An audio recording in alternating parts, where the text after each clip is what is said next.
Module 3 नवजात शिशु देखभाल। अवधि 12 मिनट 28 सेकंड। फिल्म देखने के पश्चात प्रशिक्षणार्थी इन विषयों पर चर्चा कर सकेंगे। नवजात शिशु की देखभाल हेतु कौशल। स्तनपान कराने हेतु माँ की मदद।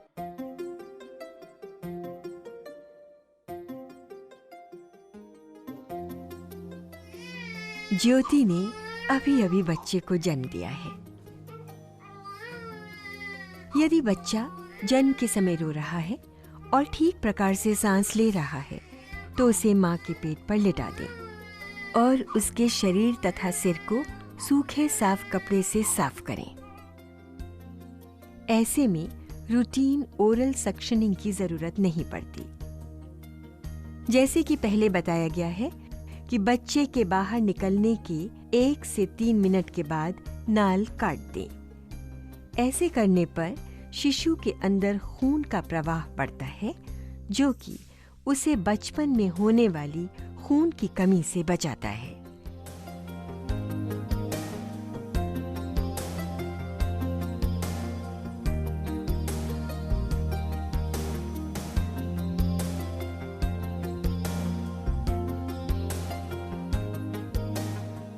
जन्म के 1 घंटे के अंदर शिशु को स्तनपान कराने के लिए माँ को प्रोत्साहित करें।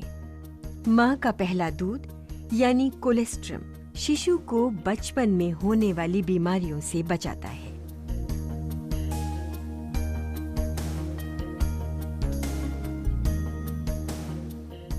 गर्भावस्था के दौरान शिशु प्लेसेंटा द्वारा माँ के खून से जीवनदायिनी ऑक्सीजन प्राप्त करता है। जन्म के बाद वो ये ऑक्सीजन सांस लेकर फेफड़ों के द्वारा प्राप्त करता है। प्रायः सभी शिशु तुरंत अपने आप सांस लेना शुरू कर देते हैं, परंतु लगभग 10% बच्चों को सांस शुरू करने और लेने के लिए मदद की जरूरत होती है। इसे रिससिटेशन कहते हैं। प्रसव के समय हमेशा रिससिटेशन किट तैयार रखें। साथ ही 2 या 3 साफ और पहले से गर्म किए हुए तौलिए तैयार रखें। यदि बच्चा डिलीवरी के समय सांस नहीं ले रहा हो तो नाल को काट दीजिए। बच्चे को न्यूबॉर्न कॉर्नर में रेडिएंट वार्मर के नीचे रखें। बच्चे की गर्दन को थोड़ा सा ऊपर उठा के रखें। इसके लिए आप बच्चे के कंधे के नीचे तौलिया रख सकते हैं। इसके बाद बच्चे की नाक को साफ करें और म्यूकस एक्सट्रैक्टर द्वारा मुंह को साफ करें। इसके बाद गर्म तौलिए से बच्चे को साफ करें। यदि बच्चा अभी नहीं रो रहा तो धीरे से उसके पांवों के तलवे को थपकाएं या पीठ को सहलाएं। परंतु ध्यान रहे, फ्लिकिंग या रबिंग 2 बार से अधिक न करें। ये सारे चरण 30 सेकंड में पूरे कर लेने चाहिए।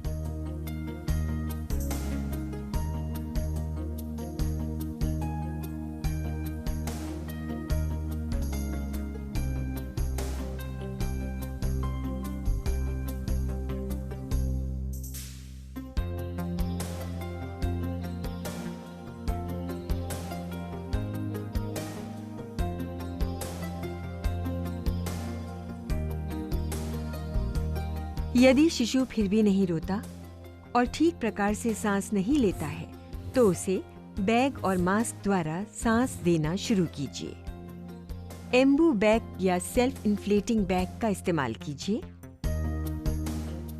इसके साथ 2 तरह के मास्क मिलते हैं, एक समय से पूर्व जन्मे बच्चे के लिए और दूसरा समय पर जन्मे हुए बच्चे के लिए।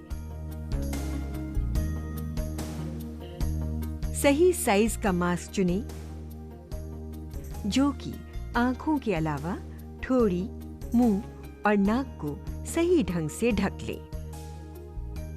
उपकरण की कार्यप्रणाली और मास्क के सही माप की जांच कैसे करें?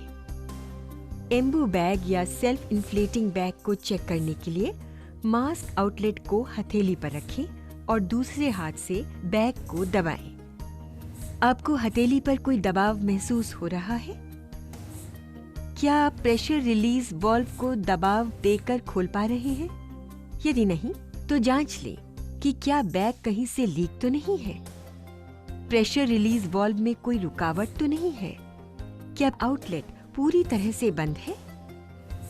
अगर आउटलेट पूरी तरह से बंद है, बैग सही दबाव दे रहा है और सारी सुरक्षा प्रणाली सही ढंग से काम कर रही है, तो क्या दबाव हटाने पर बैग एकदम वापस फूल रहा है? अब हम बैग और मास्क वेंटिलेशन करने के लिए तैयार हैं। जैसा कि पहले भी बताया जा चुका है, बच्चे के लेटने की स्थिति ऐसी रखें, उसके सिर की ओर या सिर के एक तरफ खड़े हो जाएं। यहाँ से आप रिससिटेशन उपकरण को सही प्रकार से इस्तेमाल कर सकते हैं और बच्चे की छाती और पेट को भी बिना किसी बाधा के देख सकते हैं।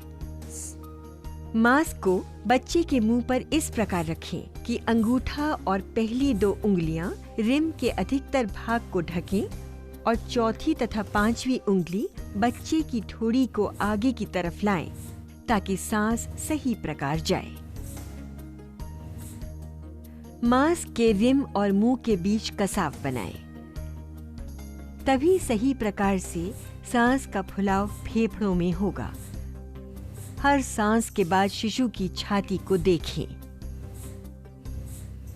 रिससिटेशन की शुरुआती दौर में 1 मिनट में 40 से 60 सांसें देनी चाहिए। सांस की प्रति मिनट की दर को मापने के लिए स्वयं से बोलें, Breathe 2 3, breathe 2 3, breathe 2 3, breathe 2 3, breathe 2 3, breathe 2 3, breathe 2 3। यदि शिशु के सीने में फैलाव नहीं आए तो ये उपाय करें। दोबारा मास्क लगाएं और मुंह पर ठीक प्रकार से सील बनाएं। शिशु के लेटने की स्थिति जांचें और गर्दन को थोड़ा सा ऊपर उठाएं। यदि जरूरी हो तो मुंह और नाक को साफ करें। यदि शिशु की छाती अब भी सही ढंग से नहीं फूल रही है तो दोबारा जांच करें कि सील ठीक ढंग से बंद हो, मुंह और नाक में कोई रुकावट न हो और सांस देते समय उचित दबाव दिया जा रहा हो। याद रहे, यदि मास्क ठीक प्रकार से सील है और फेफड़ों में हवा जा रही है तो आपको शिशु की हृदय गति में बेहतरी, उसके रंग में बदलाव, उसका अपने आप सांस लेना, इन तीनों लक्षणों से पता चल जाएगा। बैग और मास्क वेंटिलेशन के 30 सेकंड बाद शिशु की पुनः जांच करें। यदि शिशु ठीक प्रकार से सांस नहीं ले रहा है तो 6 सेकंड तक उसकी नाल पकड़कर हृदय गति को देखें। यदि हृदय गति 100 धड़कन प्रति मिनट से ऊपर है तो बैग और मास्क वेंटिलेशन जारी रखें। अगर ये 100 से कम है तो बैग और मास्क वेंटिलेशन जारी रखें और तुरंत उच्च चिकित्सा के लिए रेफर करें। बच्चा सांस नहीं ले रहा, धड़कन भी चल नहीं रही है, बुलाओ किसी को, एम्बुलेंस को बुलाओ, FRU भेजना पड़ेगा। लगातार सांस देते रहें और यदि ऑक्सीजन उपलब्ध हो तो वो भी दें। जिन शिशुओं को बैग और मास्क द्वारा सांस दिया जाता है और वो सफलतापूर्वक स्वयं सांस लेना शुरू कर देते हैं, उन्हें अधिक देखभाल की जरूरत होती है। शिशु की गर्माहट बनाए रखें। सांस की गति, हृदय गति और कैपिलरी फिलिंग टाइम को समय समय पर जांचते रहें। यदि कोई परेशानी आए तो तुरंत रेफर करें। रिससिटेशन के दौरान कुछ जरूरी बातों पर ध्यान दें। सभी शिशुओं के लिए रूटीन सक्शनिंग न करें। पीठ पर थप्पड़ न मारें। सांस की रुकावट को हटाने के लिए छाती पर दबाव न डालें। यदि आपने शिशुओं को रिससिटेशन दिया है और कोई अन्य परेशानी नहीं है और जब दोनों माँ और बच्चा सामान्य हो तो उन्हें अस्पताल से छुट्टी दे दें। साथ ही देखें कि शिशु का बदन हल्का गर्म हो और बच्चा सांस ठीक ढंग से ले रहा हो, स्तनपान ठीक कर रहा हो। बच्चे की नाल साफ होनी चाहिए। पाँव और पेट गर्म होने चाहिए। तौलिए की तकनीक से गर्माहट सुनिश्चित करें। डिस्चार्ज से पहले इस बात को पक्का कर लें कि शिशु को BCG, पोलियो और हेपेटाइटिस बी के टीके लगे हों। मां को बच्चे में संभावित खतरे के लक्षणों के बारे में पूरी जानकारी दें और ऐसा होने पर तुरंत स्वास्थ्य केंद्र जाने की सलाह दें। अगर बच्चा मां का दूध न पिए, बच्चा सुस्त पड़ जाए, उसके मल में खून आए, वो पेशाब न करे, सांस तेज ले या सांस में परेशानी हो, तो तुरंत स्वास्थ्य केंद्र जाने की सलाह दें।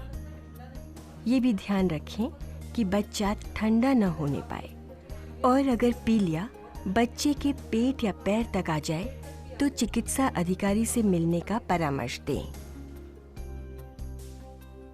और अंत में डिस्चार्ज के बाद मां और बच्चे से जुड़ी इन बातों का ध्यान रखें। जन्म के पहले, तीसरे और 7वें दिन मां और शिशु को घर जाकर मिले।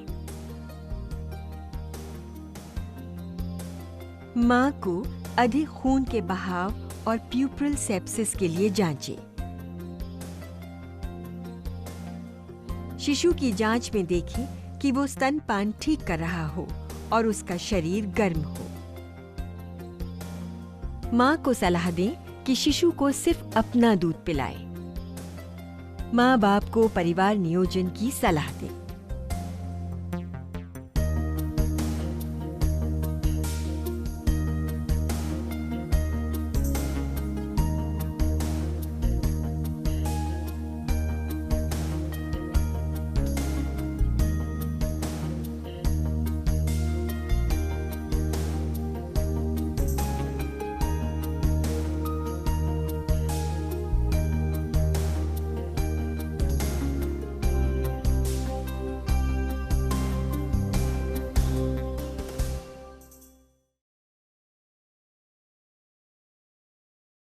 आइए चर्चा करें।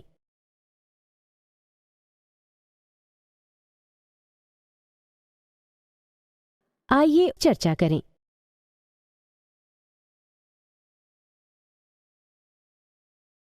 आइए चर्चा करें।